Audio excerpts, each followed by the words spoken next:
چاہے حدیث ظاہر نہ ہو۔ اللہ ہم سب کی حفاظت فرمائے۔ اس لیے میرے دوستوں بزرگوں، اللہ تبارک تعالیٰ کام کرنے کا موقع ہر ایک کو عطا فرماتے ہیں۔ قبول کون ہوگا اللہ تبارک تعالیٰ کیا؟ جو اپنے اندر صفات یا قبولیت پیدا کرے گا۔ اللہ تبارک تعالیٰ کیا قبولیت جو آتی ہے وہ استعداد اور صلاحیتوں کی بنیاد پہ نہیں آتی، کتنا پرانا ہے، کتنا ذہین ہے، کتنا تجربہ کار ہے، جی ہاں کتنی صلاحیت والا ہے، یہ بنیاد نہیں ہے۔ اللہ تبارک تعالیٰ کی قبولیت کا فیصلہ ہوتا ہے صفات کی بنیاد۔ صفات کتنی ہے؟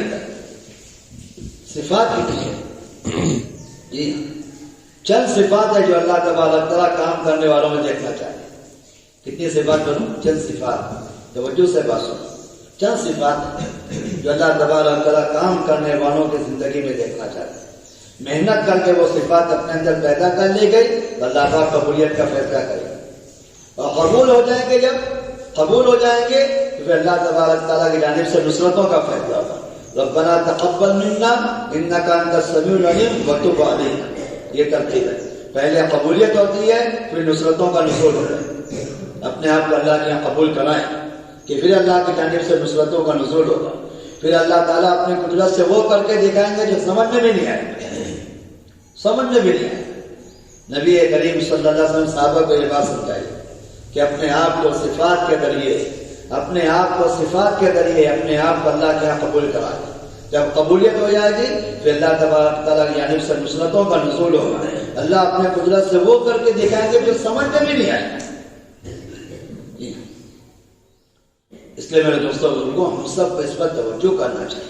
وقت گزر رہا ہے، پرانے ہو رہے ہیں، برسوں سے کام میں چل رہے ہیں، ہم سب اپنے جانب سے جائزہ لیں، فیصلہ کریں، محاسبہ کریں۔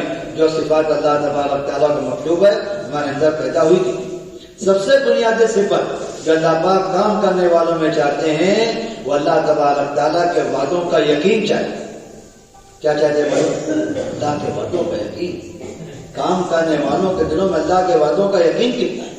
انبیاء کرام علیہ السلام کے دلوں میں اللہ کے وعدوں کا، اللہ تبارک تعالیٰ کی خبروں کا ایسا یقین ہوتا ہے کہ ظاہر کتنا ہی خلاف ہو، وہ ظاہر کا خلاف ہونا، سنو، ظاہر کے خلاف ہونا، لوگوں کا مخالف ہونا، ظاہر کا خلاف ہونا، لوگوں کا مخالف ہونا، لوگوں کا مقابل ہونا، حالات کا طبیعت اور چاہتوں کے خلاف ہونا، انبیاء کرام علیہ السلام کے یقین میں ذرا بھی فرق پیدا نہیں کرتا۔ جنہیں اللہ حق ہے، اللہ کا وعدہ ہے۔ اگر اس میں کمی ہوگی، سنو غور سے بات، اگر اس میں کمی ہوگی ہم محنت پہ جم نہیں سکتے۔ میں آپ سے سچی عرض کروں، توجہ سے بات سننا، دعوت کے تقاضوں پہ استقامت جو ہوتی ہے بقدر علم نہیں ہوتی ہے، بقدر یقین ہوتی ہے۔ کیا ہوتی ہے؟ بقدر علم نہیں ہوتی ہے کہ آپ کو معلومات کتنی ہے، بقدر یقین ہوگی کہ آپ کو یقین کتنا ہے۔ ظاہر بڑا خطرناک ہوگا، حالات بڑے مخالف ہوں گے، ماحول بڑا سخت ہوگا، دشمنوں کی جانب سے ایسی تکلیفیں پیش کی جائے گی، لیکن اللہ کی مدد جو آئے گی آپ نے یقین پر آئے گی۔ حضرت نبی کریم صلی اللہ علیہ وسلم، سنو توجہ سے بات، نبی کریم صلی اللہ علیہ وسلم بیت اللہ میں مسجد حرام میں نماز پڑھنے ہیں۔ آپ کی طبیعت میں تقاضا پیدا ہوا کہ بیت اللہ میں داخل ہو کے نماز پڑھنا چاہیے۔ بیت اللہ جس کے طواف کیا ہے، کمرہ، اس میں داخل ہو کے نماز پڑھنا۔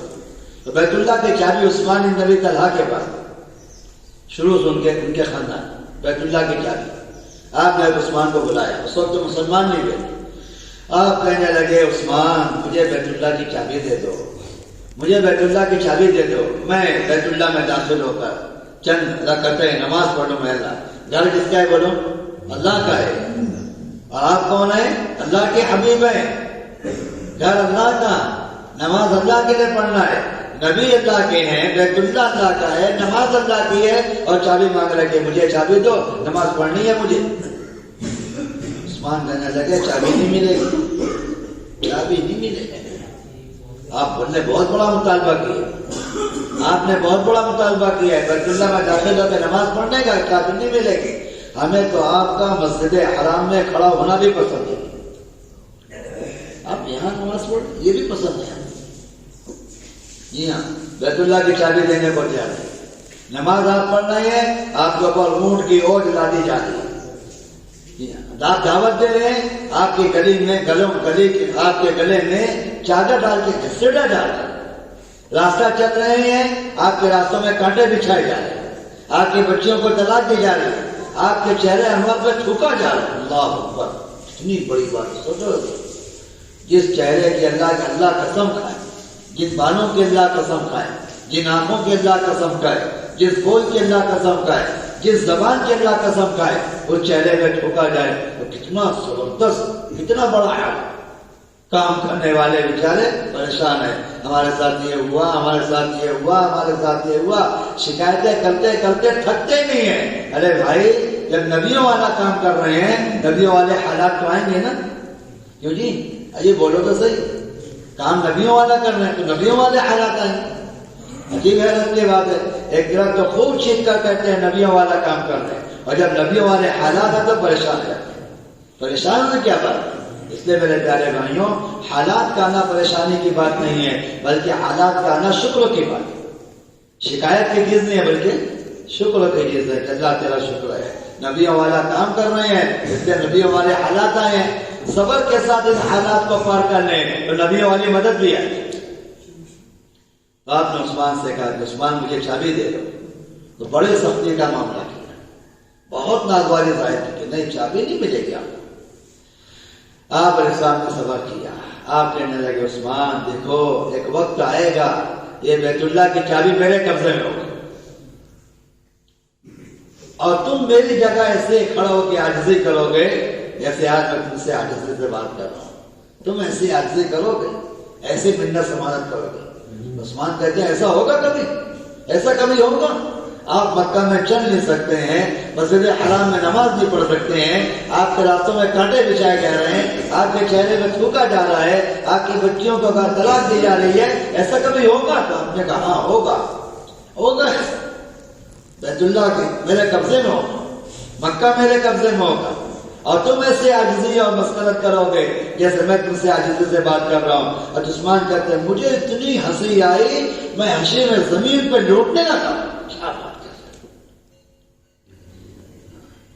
لیکن آپ کو یقین ہے کہ نہیں، اللہ اپنا وعدہ پورا کرے، اور چند سالوں کے بعد اللہ نے اپنا وعدہ پورا کیا، اور بیت اللہ اللہ نے نبی کریم صلی اللہ علیہ وسلم کے حوالے کر دیا۔ عثمان چھپے پھر رہے تھے تو آپ نے ان کو بلایا، بلا کے لاؤ، تلاش کر کے بلوائے، بس عثمان آئے، آپ نے چابی ان کے ہاتھ سے لی، آپ نے بیت اللہ کھولا، آپ اس میں داخل ہوئے، آپ نے نماز پڑھی، عثمان باہر کھڑے گھبرا رہے ہیں کہ اب تو میری گردن ماری جائے گی، اب تو میری گردن ماری جائے گی، اب تو پتہ نہیں میرے ساتھ کیا سلوک ہوگا۔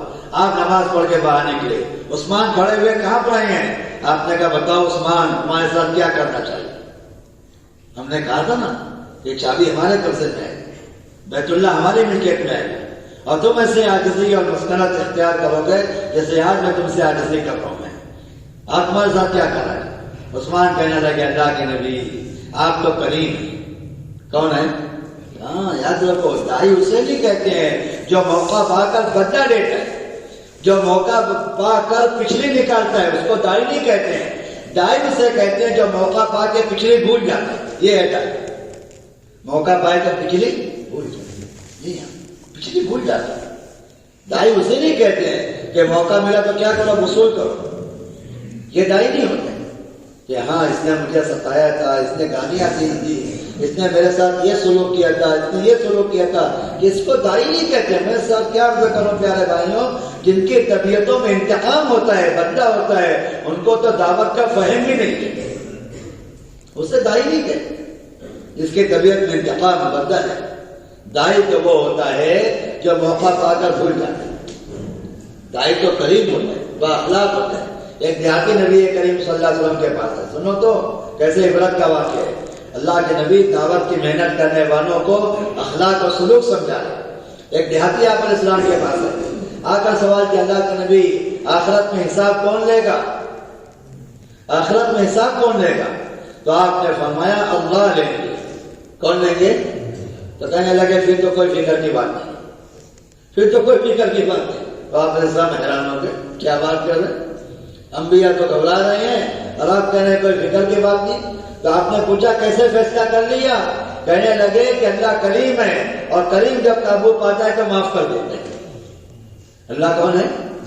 کریم، اور جب کریم قابو پائے تو معاف کر دیتا ہے. یہ مجھے فکر کی بات ہے، دیہاتی کی بات ہے. کریم جب قابو پائے تو معاف کر دیتا ہے. میں ایک بات عرض کر رہا ہوں، دائی وہ نہیں ہوتا ہے جو قابو پائے تو پچھلے وصول کرے. دائی وہ ہوتا ہے جو قابو پاتا تو پچھلے معاف کرتے، اگلے کی فکر کرتا. حضرت عثمان نے کہا کہ پوچھو کیا کرنا چاہیے تمہارے ساتھ. اللہ کے نبی نے پوچھا. عثمان کہنے لگے اللہ کے نبی آپ تو کریم ہیں، کریم کے بیٹے ہیں، آپ کے باپ بھی کریم تھے، آپ کے دادا بھی کریم تھے، آپ کا خاندان بھی کریم ہے، آپ تو کریموں کی اولاد میں ہیں، ہمیں آپ سے کرم کی امید ہے. آپ نے کہا لے یہ چاہ تیرے پاس رکھ، تیرے خاندان میں رہے گی قیامت تک، کوئی تجھ سے نہیں چاہیے. میں نے ایک بات کی، او سونے والے توجہ سے بات سنو، سوتے مت بیٹھو یہاں پہ. میں نے ایک بات عرض کی ہے دوستوں بزرگوں، سب سے پہلی بات یہ ہے اللہ تبارک تعالیٰ دیکھنا چاہتے ہیں کام کرنے والوں کے دلوں میں اللہ کے وعدوں کا، اللہ کی خبروں کا کتنا یقین دلوں میں. جتنا یقین ہوگا اتنی استقامت ہوگی، اور جتنی استقامت ہوگی اتنا اللہ کی جانب سے نصرتوں کا نزول ہوگا. یقین میں کمی ہے تو حالات ہمیں متاثر کر دیں گے، حالات ہمیں ہلا کے رکھ دیں گے. حالات تو آئیں گے، ہلا کے رکھ دیں گے. اگر یقین میں کمی ہے آدمی جم نہیں سکتا. اور میرے دوستوں بزرگوں، دوسری بات اللہ تبارک تعالیٰ کام کرنے والوں سے استقامت چاہتے ہیں. کیا چاہتے ہیں بولو؟ جم کر کام کریں، جم کر کام کریں، چھوڑ پکڑ نہیں. کبھی کیا کبھی نہیں کیا ایسا نہیں. حالات دیکھ کے کام نہ کرے، ماحول دیکھ کے کام نہ کرے، طبیعت کے موافق کام نہ کرے، چاہت کے موافق کام نہ کرے، بلکہ استقامت کے ساتھ کام کرے، پابندیوں کے ساتھ کام کرے. حالات اپنے موافق ہو تب بھی کام کرے، اور حالات موافق نہ ہو تب بھی کام کرے. جب یہ کام کرے استقامت کے ساتھ، مقامی اعمال بھی، خروج بھی استقامت کے ساتھ. نبی کریم صلی اللہ علیہ وسلم نے سارے حالات میں کام کیا. 10 سال مدنی زندگی، اتنا انتہائی فقر والی فاقے والی زندگی. صحابہ کی کمائیوں کے نقشے اجڑ گئے، کھیتیاں اجڑ گئی، باغات سوکھ گئے، کمائیوں کے نقشے اجڑ گئے، کمائیوں کا موقع نہیں ہے. اور باہر سے آنے والے کافلوں کا، جماعتوں کا احترام کرنا ان کے دل میں آ گیا. گھر میں فاقے، بیوی فاقے، بچے فاقہ سے، گھروں میں کھانے پینے کا کوئی انتظام نہیں ہے. لیکن اللہ کے نبی نے بیٹھنے نہیں دیا، ہر حالات میں پھرایا. مدنی زندگی نبی کریم صلی اللہ علیہ وسلم کی 10 سال کی زندگی ہے. کتنے سال کی بولو؟ 10 سال کی زندگی میں اللہ کے نبی نے 150 مرتبہ صحابہ کو اللہ کے راستے میں نکالا ہے. کتنی مرتبہ؟ 10 سال میں کتنی مرتبہ؟ 150 مرتبہ. یعنی ایک سال میں کتنی مرتبہ؟ 15 مرتبہ. سال کے اندر 12 مہینے ہوتے ہیں، اور صحابہ کا خروج کتنا ہوا؟ 15 مرتبہ. سال میں 12 مہینے ہوتے ہیں اور صحابہ کا خروج 15 مرتبہ ہوا. زندگی کم ہو گئی، خروج بڑھ گئی. زندگی کم ہو گئی. 12 مہینے میں صحابہ 15 مرتبہ اللہ کے راستے میں نکل رہے ہیں. ہم 15 سال میں 1 مرتبہ نکلنے کو تیار ہیں. دیکھو ہم سب اپنا جائزہ. 10 سال ہو گیا خانہ کا خروج باقی ہے. 20 سال ہو گئے. آپ کے 4 مہینے کب لگے تھے؟ اجی فلاں اجتماع سے لگایا تھا. کتنا سال ہو گیا؟ 20 سال ہو گیا. اللہ کے نبی نے صحابہ کو اس طرح پھرایا. سال کے اندر 12 مہینے، اور اللہ کے راستے میں نکلنا کتنی مرتبہ؟ 15 مرتبہ. سال کی مدت کم ہو گئی، صحابہ کا خروج بڑھ گیا. جی استقامت کے ساتھ ہے، سمجھوتا نہ کرے. کیا نہ کرے بولو؟ سمجھوتا. کہ ہاں گشت والا دن ہے، کوئی بڑا گاہک آ گیا تو سمجھوتا کر لیا. اجے کوئی فرض و واجب تو نہیں ہے. ماہانہ خروج کا وقت آ گیا، 3 دن کی جماعت بنی اور کوئی گھر میں شادی نکل گئی، بعد میں کر جائیں گے. سالانہ خروج کا وقت آ گیا اور سیزن آ گیا ساتھ، اب سمجھوتا کر لیں کہ اس مرتبہ سیزن تو کر لیں، خروج آئندہ سال کر لیں، خروج آئندہ سال کر لیں. سمجھوتا نہیں کرے. صحابہ دنیا سے بڑی مشقتوں کا اور بڑے سے بڑی منفعت کا اپنی محنت کے ساتھ سمجھوتا نہیں کرتے. عبداللہ بن حذافہ سامی رضی اللہ عیسائی بادشاہ کے سامنے لائے.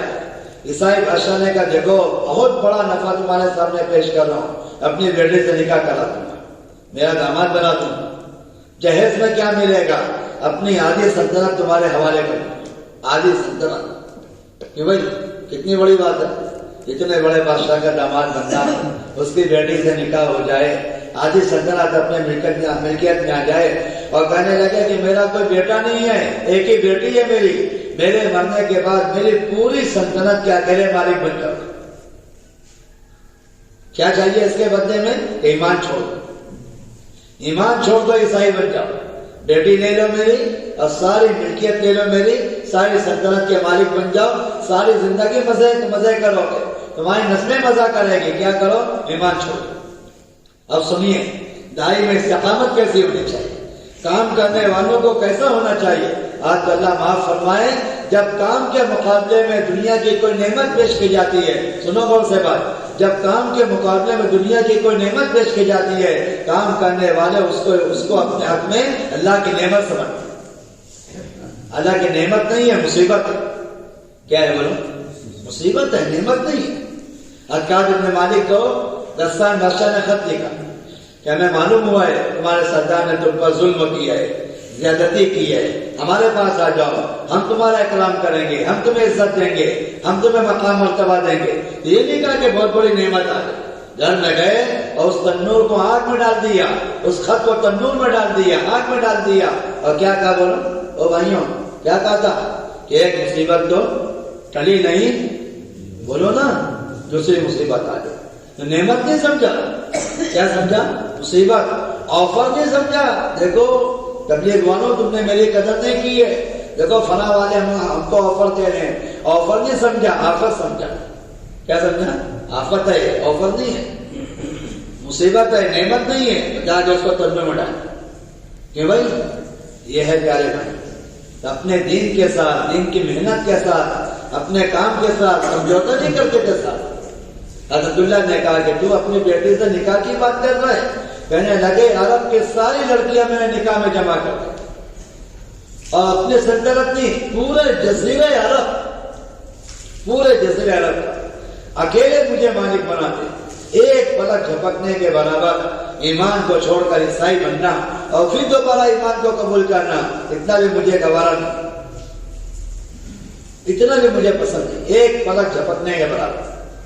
اللہ تبارک تعالیٰ کام کرنے والوں سے ایسی استقامت چاہیے، اس لیے میرے دوستوں بزرگوں استقامت کے ساتھ کام کریں، استقامت کے ساتھ۔ یہ وقت میرے مشورے کا ہے، یہ وقت میری تعلیم کا ہے، یہ وقت میری مسجد کی آبادی کا ہے، یہ ہفتہ میرا اللہ کے راستے میں نکلنے کا ہے، یہ مہینہ میرا اللہ تبارک تعالیٰ کے راستے میں نکلنے کا ہے۔ ساری دنیا میری ملکیت میں آ جاوے، یا ساری دنیا کا سب سے بڑا فقیر، سب سے بڑا مریض اور سب سے زیادہ مجھے حالت مبتلا کیا جائے، یہ سب میں برداشت کر سکتا ہوں، لیکن محنت چھوڑ دوں یہ برداشت نہیں، یہ برداشت نہیں، سمجھوتا نہیں کر۔ دنیا کی کوئی قیمت نہیں ہے محنت کے مقابلے میں، دنیا کی کوئی قیمت نہیں ہے محنت کے مقابلے میں۔ اللہ تعالیٰ جب آخرت میں نوازنا شروع کریں گے، دنیا کی قیمت سمجھ میں آ جائے گی، بے قیمت چیز ہے۔ آپ بتاؤ تو صحیح، کس محنت کو اللہ تبارک تعالیٰ ایک مچھر کے پر کے برابر حیثیت نہیں دیتے ہیں، ایک مچھر کے پر کے برابر۔ اللہ کے نبی کی حدیث، مشکوٰۃ شریف کی روایت، لو کانت الدنیا تعدل، سنو غور سے بات، حدیث شریف پہ غور کرنا، اس لیے میں کہہ رہا ہوں سوتے ہوئے مت بیٹھو، توجہ سے بات سنو، آنکھ بھی کھولو، دماغ بھی کھولو۔ لو کانت الدنیا تعدل، ترازو کے ایک پلڑے میں ساری دنیا کے خزانے بنے، اور ایک پلڑے میں مچھر کا ایک پر رکھ۔ یہ اللہ نے یہ دنیا کی حقیقت سمجھائی کہ یہ ہے، اگر اتنی بھی حقیقت ہوتی دنیا کے اللہ کے نزدیک، اتنی حقیقت جتنے ہمارے نگاہ میں مچھر کے پر کی حقیقت ہے، تو کیا حقیقت ہے بولا مچھر کے پر کی؟ کیا قیمت ہے بھائی؟ اجے کچھ ہم تو کرو، کوئی قیمت ہے؟ اللہ فرما رہے ہیں یہ ساری دنیا کے اللہ تبارک تعالیٰ کی اگر اتنی قیمت ہوتی، اتنی قیمت ہوتی تو تم دیکھتے اللہ تعالیٰ کسی مشرک اور کافر کو ایک فٹ پانی نہیں پلاتا، اور ساری دنیا کے اندر مشرکین اور کفار مزے والی زندگی گزار رہے ہیں، ٹھاٹ والی زندگی گزار رہے ہیں، لذتیں پوری کر رہے ہیں، اپنی خواہشات کے پورا کرنے میں اپنا سب کچھ داؤ پہ لگا دیا ہے، ایسی مزے والی زندگی گزار رہے ہیں۔ علامت اس بات کی کہ دنیا کی قیمت اللہ کے نزدیک ایک مچھر کے پر کے برابر میں نہیں ہے۔ جس دنیا کو اللہ مچھر کا پر کے برابر شمار کرنے کے تیار نہیں ہے، اس دنیا کی بنیاد پہ آدمی دین اور دعوت چھوڑ دے، اپنے اوپر کتنا بڑا ظلم ہے، بولو بھائی جس کو اللہ تبارک تعالیٰ ایک مچھر کے پر کی حیثیت اور قیمت دینے کو تیار نہیں ہے، اس دنیا کی بنیاد پہ آدمی گشتہ چھوڑ دے، اس دنیا کی بنیاد پہ آدمی اپنا سے روزہ چھوڑ دے، اس دنیا کی بنیاد پہ آدمی مسجد کی آبادی چھوڑ دے، اس دنیا کی بنیاد پہ آدمی مشورہ چھوڑ دے، کتنی بڑی خرچ سے محروم ہو گیا۔ وہاں حضرت سے پوچھا گیا، سنو عجیب بات، حضرت سے پوچھا گیا کہ ایک دن مشورہ چھوڑنے کا کیا نقصان ہو؟ کیا پوچھا گیا؟ ایک دن کا مشورہ چھوڑ گیا کیا نقصان ہے؟ آج کا مشورہ چھوڑ گیا کیا نقصان ہے؟ حضرت کہنے لگے، سنو عجیب بات، حضرت کہنے لگے کہ آج پوری دنیا کے اندر مشورے کے ذریعے سے کتنی خیر زندہ ہوگی تم اس سے محروم ہو گئے، لیکن آپ کی شرکت نہیں مشورے، آپ کی شرکت نہیں ہوئی مشورے میں، تو مشورے کے ذریعے دنیا کے اندر جتنی خیر زندہ ہوگی ان سب سے محروم ہو گئے۔ لوگ کہتے ہیں ذرا سے دیر تو ہوئی ہے، کیا کہتے ہیں بولو نا، ذرا سے دیر تو ہوئی ہے، آدھے دن کی تاخیر تو ہوئی ہے۔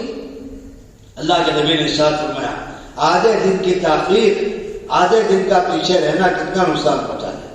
جماعت صبح چلے گی، ہم دوپہر میں پہنچے، جماعت ایک ہفتہ پہلے کہ ہمارے ہفتے کے بعد پہنچے، اور کیا کہتے ہیں ارے چند دن کی کمی ہوئی ہے، آپ کا 4 مہینہ لگا، میرا 10 دن تو کم ہوں، اور کیا ہوا؟ لوگ اس کو معمولی بات سمجھتے۔ اللہ کے نبی نے بات سمجھائی، جماعت آپ نے طے فرمائی، جماعت آپ نے روانہ فرمائی، امیر آپ نے طے کیا، ہدایات آپ نے دی، علاقہ آپ نے طے کیا، ایک جماعت کے ایک ذمہ دار، ایک ساتھی اس جماعت میں پیچھے رہے۔ عبداللہ بن رواحہ رضی اللہ عنہ، جمعہ کا دن تھا، جماعت صبح روانہ ہو گئی، صحابی پیچھے رہ گئے۔ کیوں رہ گئے؟ او بھائیوں اجی کیوں رہ گئے؟ سنو تو صحیح، کوئی سیزن تھا کہ نہیں، اس کی تو کوئی تصور ہی نہیں ہے صحابہ سے۔ کوئی سیزن تھا، کوئی موقع تھا، کوئی گاہک آ گیا، بچی کا نکاح تھا، گھر والے اور گھر والوں کا علاج معالجہ، اور بیوی ایڈمٹ تھی، اور میرے بچے کا سالانہ امتحان تھا، فائنل ایئر تھا، اور یہ تھا وہ تھا، اس کی تو کوئی تصور ہی نہیں ہے صحابہ سے کہ ان بنیادوں میں کبھی رک جائے۔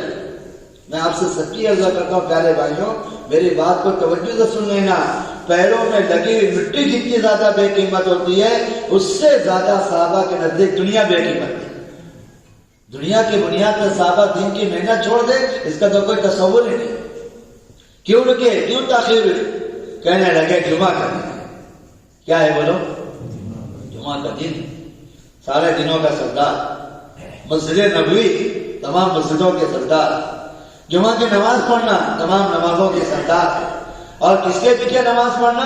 نبی کریم صلی اللہ علیہ وسلم کے پیچھے، سارے نبیوں کے سردار۔ اور کہاں پڑھیں گے؟ مدینہ منورہ میں، ساری بستیوں کی سردار۔ کتنی فضیلت ہو گئی؟ جمعہ کا دن ہے، جمعہ کی نماز ہے، مسجد نبوی ہے، مدینہ منورہ، اور کس کے پیچھے نماز پڑھنا؟ بولو بھائی، نبی کریم صلی اللہ علیہ وسلم کے پیچھے۔ 5 بڑی بڑی فضیلت اس لیے رکھے کہ جمعہ کی نماز ادا کے نبی کے پیچھے پڑھ لیں۔ اور رہی بات جماعت میں جانا، تو تیز رفتار سواری ہے، جماعت جہاں پہنچی ہوگی میں شام تک پہنچا ہوں۔ جماعت نکلی صبح، اور میں کب نکل رہا ہوں؟ جمعہ کے بعد۔ اور کیوں نکل رہا ہوں؟ اتنے بڑے بڑے فضائل کو حاصل کرنے کے۔ حضرت نبی کریم صلی اللہ علیہ وسلم نے دیکھ لیا، جب آپ نے پوچھا ما خلفا کا، اتنے رواحہ پیچھے کیوں رہ گئے؟ مشورے میں تاخیر سے کیوں آئے؟ شب گزاری کیوں چھوٹ گئی؟ کیوں نہیں گئے اللہ کے راستے میں؟ سے روزہ کیسے پیچھے رہ گیا؟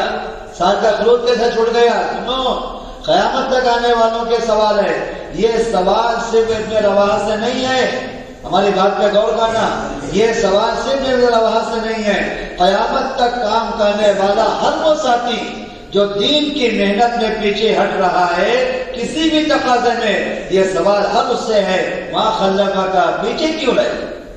کہنے لگے اللہ کے نبی جمعہ کا دن، مسجد نبوی، مدینہ منورہ، آپ کے پیچھے نماز پڑھنا، اتنے بڑے بڑے فضائل کو حاصل کرنا ہے، اس لیے میں رہ گیا، تیز رفتار سواری ہے، ابھی جا کے بھی جاؤں گا، جماعت صبح نکلی ہے اور جمعہ کے بعد نکل رہا ہوں، آدھے دن کا فرق ہوا ہے۔ کتنا؟ او بھائی صاحب جب ان کو اٹھا رومال باندھو، سنو توجہ سے بات، کتنے دن کا فرق ہوا؟ آدھے دن کا فرق ہوا ہے بس۔ آپ نے کہا نہیں میرا وہاں آدھے دن کا فرق ہے۔ اور سنو کتنا بڑا فرق ہے، آدھے دن کی تاخیر سے کتنا بڑا فرق ہوا ہے۔ آپ نے فرمایا کہ صبح جانے والی جماعت میں اور تم جمعہ کے بعد دوپہر کو نکل رہے ہو، تمہاری جماعت میں اتنا فرق ہوگا جتنا مشرق مغرب کے درمیان کا فرق ہے، اتنا فرق ہوگا۔ میری بات پہ غور کرو، میری بات پہ غور کرو۔ آدھے دن کی تاخیر پر مشرق اور مغرب کا فرق ہو گیا، کئی سال کا خروج رکا ہوا ہے، ہم کتنے پیچھے رہ گئے؟ کیوں بھائی صاحب سوچو نا صحیح، جن کے خروج رکے ہوئے اللہ کے راستے میں کئی سال کا کئی مہینوں کا وقت چھوٹا ہوا ہے، غور کرو کتنے پیچھے رہ گیا۔ اور شیطان ہمیں کیا دھوکہ دے رہا ہے؟ کوئی بات نہیں، ہم تو کام کرنے والے ہیں، ہم تو دعوت تبلیغ میں لگے ہوئے ہیں۔ ہاں دعوت تبلیغ کا لیبل لگا ہوا ہے، دعوت تبلیغ کرنے والے شمار نہیں ہوں گے۔ سنو میری بات میں توجہ تو کرنا۔ سوال یہ نہیں ہے کہ لوگ آپ کو کام کرنے والا سمجھتے ہیں کہ نہیں سمجھتے ہیں، سوال یہ نہیں ہے، سوال یہ ہے آپ اللہ کے ہاں کام کرنے والا شمار ہوگا کہ نہیں ہوگا۔ سوال اس کا نہیں ہے کہ لوگ آپ کو دعوت تبلیغ والا جانتے ہیں کہ نہیں جانتے، سوال اس کا نہیں ہے۔ سوال اس کا یہ ہے، سوال اس کا ہے کہ اللہ کے ہاں دعوت تبلیغ میں کام کرنے والے شمار ہوں گے کہ نہیں ہوں گے۔ کیوں ڈاکٹر صاحب؟ سوال یہ نہیں، توجہ سے بات سنو، سوال اس کا ہے کہ اللہ تبارک تعالیٰ ہمیں نبیوں والا کام کرنے والا شمار کریں گے کہ نہیں کریں گے۔ تو آپ نے فرمایا آدھے دن کی تاخیر پر کہ صبح والی جماعت تو کب چلی گئی؟ مشرق میں، اور تم کہاں ہو؟ مغرب میں۔ دوسری بات آپ نے فرمایا، سنو دوسری روایت آپ نے فرمایا تمہارے اور ان کے درمیان میں 500 سال کا فاصلہ ہوگا۔ کتنے سال کا؟ جو صبح جانے والی جماعت 500 سال پہلے جنت میں ہے اور تم 500 سال کے بعد جنت میں جاتے۔ اور تیسری بات کا آپ نے بھائی کہ اپنے علاوہ آدھے دن کی بات نہیں ہے، اگر سارے دنیا کے کائنات کے سارے دنیا کے خزانے لٹا دو گے، لو انفقت ما فی الارض جمیعا، ساری کائنات کے خزانے لٹا دو گے اللہ کے راستے میں، تو بھی صبح جانے والی جماعت کی فضیلت حاصل نہیں کر سکتے۔ میں نے ایک بات عرض رکھے پیارے بھائیوں، کام کرنے والوں سے اللہ تبارک تعالیٰ استقامت چاہتے ہیں کہ دین اور دین کی محنت سے سمجھوتا نہیں کرے کہ بھائی بات سمجھ میں آ رہی ہے، کریں گے انشاءاللہ، استقامت سے کرتا ہے۔ جی ہاں، یہ وقت میرے گشت کا ہے، یہ میری تعلیم کا ہے، یہ میرے مشورے کا ہے، یہ میرے سالانہ خروج کا وقت ہے، یہ میرے ماہانہ خروج کا وقت ہے۔ ساری دنیا کا ہمیں مالک بنا دیا جاوے، ساری دنیا کا ہمیں مالک بنا دیا جاوے، ساری دنیا کے خزانے ہمارے قدموں میں ڈال دیے جاوے، ساری دنیا کی عورتوں سے نکاح کر دیا جاوے، اور ساری دنیا ہماری غلام بن جائے اور ہمیں اپنا حاکم اور بادشاہ بنا لے۔ کام کرنے والوں کے دلوں میں اپنے کام کی ایسی عظمت اور اہمیت ہونا چاہیے، کام کو چھوڑنا دور کی بات ہے، ہم تو اس تقاضے کو قبول کر کے اپنی محنت میں ایک ذرے کے برابر پیچھے ہٹنے والے ہیں۔ اللہ تعالیٰ کام کرنے والوں سے استقامت چاہتے ہیں کہ بھائی تو کریں گے استقامت کے ساتھ کام۔ اور میرے دوستوں بزرگوں، اللہ تبارک تعالیٰ کام کرنے والوں سے نبوی اخلاق کا، کیا کہتے ہیں بولو؟ نبوی اخلاق۔ کیسے کام کرے بولو؟ نبوی اخلاق کے ساتھ۔ کام کس کا ہے بولو؟ نبیوں والا کام، اللہ کا کام ہے۔ نبیوں والا کام کیسے ہو بولو؟ نبیوں والے اخلاق سے ہوگا، نرمی سے ہوگا۔ کیسے بولو؟ نرمی سے ہوگا، آپس کی محبتوں سے ہوگا، درگزر سے ہوگا، معاف کرنے سے ہوگا، ہر ساتھی سے اچھا گمان رکھنا، ہر ساتھی کو اپنے سے بہتر سمجھنا، ہر ساتھی کو اپنے سے قیمتی سمجھنا۔ مولانا یوسف صاحب رحمۃ اللہ علیہ فرماتے تھے کام کو کام کرنے، ایک کام ہے، ایک کام کرنے والے، ایک کام ہے، ایک کام کرنے والے، کام کی ایسی حفاظت کرو، کام کی ایسی حفاظت کرو، کام پہ ایسے جم کر رہو، کام کی ایسی حفاظت کرو جیسے اپنی نوجوان کنواری لڑکیوں کی عزت کی حفاظت کرتے ہو، ایسے کام کی حفاظت کرو۔ ایک کام کرنے والے اپنے ساتھی، حضرت فرماتے تھے اپنے ساتھیوں سے ایسی محبت کرو جیسے اپنی سگی اولاد سے محبت کرو۔ بولو بھائی، یہ بھائی کوئی باپ اپنی اولاد سے دشمنی کرتا ہے؟ ارے محبت کرو، بولو بھائی کوئی باپ اپنی اولاد سے دشمنی کرتا ہے؟ جب باپ کو اپنی اولاد سے دشمنی نہیں تو کام کرنے والے ساتھیوں کی دشمنی؟ لوگ کہتے ہیں میرا دشمن ہے، یہ میرا دشمن ہے۔ جی ہاں، ساتھیوں کو اپنا دشمن سمجھنا ایسا ہے جیسے باپ اپنی اولاد سے کہے کہ میری اولاد میری دشمن ہے۔ بھائی ایسا ہوتا ہے کبھی؟ آپ نے کبھی سنا کوئی باپ یہ کہے کہ میری اولاد میری دشمن ہے؟ جیسے باپ اور اولاد کے درمیان دشمنی نہیں ہوتی ہے، کام کرنے والے ایک دوسرے کے دشمن نہیں ہے، بلکہ کام کرنے والے ایک دوسرے کے ساتھی نہیں ہیں، کام کرنے والے ایک دوسرے کے رشتے دار ہیں. کون ہے بولو؟ سب اپنے ہیں، ہم سب کے. اور کب بولو؟ سب اپنے ہیں، ہم سب کے. یہ تقاضا ہے. اپنے دلوں میں وسعت ہو، اپنے دماغ میں ٹھنڈک ہو، اپنے دلوں میں وسعت ہو، اور اپنے زبان میں نرمی. کیا بولو؟ زبان میں نرمی اور دلوں میں وسعت اور دماغ میں ٹھنڈک. نبی اخلاق کے ساتھ کرنا. اور میرے دوستوں بزرگوں، اپنی قربانیوں کو آگے بڑھاتے ہیں. کیا کریں بولو؟ اپنی قربانی آگے بڑھاتے ہیں. اپنی قربانی آگے بڑھاتے رہیں. دیکھو سنو، ایک سطح پہ قربانی دینے والا، ایک سطح کی قربانی دینے والا میرے دوستوں بزرگوں ہو سکتا ہے شاید اپنے دین پہ باقی رہ جائے، لیکن امت کی عموم ہدایت کا ذریعہ کبھی نہیں بنے گا. ہر سال قربانی دے رہے، ہر سال چلت پر لگائے، ہر مہینہ 3 دن لگائے، پابندی سے اپنا 2.5 گھنٹہ لگا رہے ہو، ہر ہفتے 2 گشت کر رہے ہو، اپنے مشورے تعلیم کا اہتمام کر رہے ہو، ایک سطح کی قربانی دے رہے ہو سکتا ہے آپ اپنے دین پہ باقی رہ جائیں لیکن امت کی ہدایت کا ذریعہ بن جائے. سر امت کی ہدایت کا ذریعہ بننے کے لیے اور پورے عالم میں دینی انقلاب کو لانے کے لیے اپنی سطح سے آگے بڑھنا چاہیے. ہر سال چلہ دیتے ہو، ہر سال 4 مہینے پر، روزانہ 2.5 گھنٹہ دیتے ہو، روزانہ 8 گھنٹے دو. ہر سال 3 دن دیتے ہو، ہر مہینہ 3 دن دیتے ہو، ہر مہینہ 10 دن دو. صحابہ کی کم سے کم سطح قربانی کی 1/3. کتنی بولو؟ 1/3 کی سطح. 1/3 کہ سالانہ 4 مہینے پر، ماہانہ 10 دن پر آئے، روزانہ 8 گھنٹے پر آئے. کم سے کم سطح ہیں. یہ ابتدا ہے. چلہ ابتدا نہیں ہے، 3 دن ابتدا نہیں ہے. 3 دن تو چکانے کے ہوتے. کیا ہوتا ہے بولو؟ چکنا ہوتا ہے نا، چکنا. چل جا کے تھوڑا چکا کے بتاؤ نا. بولو مٹھائی کیسی ہے، اور یہ آپ نے کھانا بنایا، بریانی کیسی ہے، زردہ کیسا ہے. کیوں بھائی؟ تو کیا کرے گا؟ پلیٹ بھر کے دے گا. ایک دانہ دے گا، لو چک کے دیکھو قربا کیسا ہے. بولو بھائی 2 دانہ دے گا، چک کے دیکھو بریانی کیسی ہے. ایسی یہ سب ساری چیزیں 10 دن ہے، 2.5 گھنٹے سب چکنے کے لیے ہے کہ چک کے دیکھو محنت کتنی بڑی ہے. یہ انتہا نہیں ہے. انتہا کیا ہے؟ اس سطح پر پہنچنا جس سطح پہ صحابہ ہے. کیا سطح ہے صحابہ کی؟ کہ جان مان زندگی سب اللہ کے دین پہ لگے. کس پہ لگے بولو؟ سب اللہ کے دین پہ لگے. پھر اللہ بہت نوازیں گے پیارے بھائی، دنیا میں بھی اور آخرت میں بھی. ایسی نوازش ہوگی اللہ کی جانب سے جس کا تصور بھی نہیں ہوگا. حضرت علی فرماتے تھے ایک وقت تو میرا تھا، میں بھوکا ہوں، میری بیوی بھوکی، میرے بچے بھوکے، گھر میں کھانے پینے کا کوئی انتظام نہیں ہوتا تھا.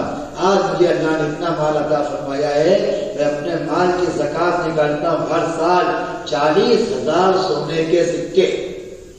کیا نکالتا ہوں؟